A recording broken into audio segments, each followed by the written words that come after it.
ఇంకోటి కూడా చూపిస్తా, దాని కంటిన్యూషన్ ఒక్కటే నిమిషం.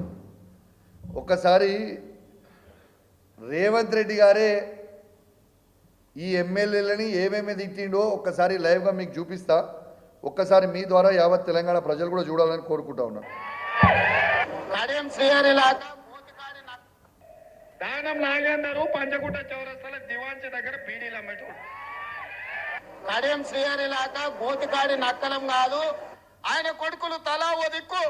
ఇవాళ వాళ్ళ గురించి చెప్పాలంటే ఒక ఆంబోతును ఎన్నుకుంటే అచ్చొచ్చిన దున్నపోతులు 3 వచ్చి ఊరు మీద పడి మేస్తున్నాయి. ఊర్లలో మైసమ్మకు దున్నపోతులను నిడిచిపెడతారు. అవి ఎక్కడ పడితే అక్కడ దొంగ చేనులలో పడి మేస్తాయి. ఇవాళ ఈ పాన్సువాడలో మైసమ్మకి ఇచ్చిన దున్నపోతులాక ఊరు మీద పడి మేస్తున్నారు. కొంచెమైనా సిగ్గుసేరం ఉందా అని నేను అడుగుతున్నా.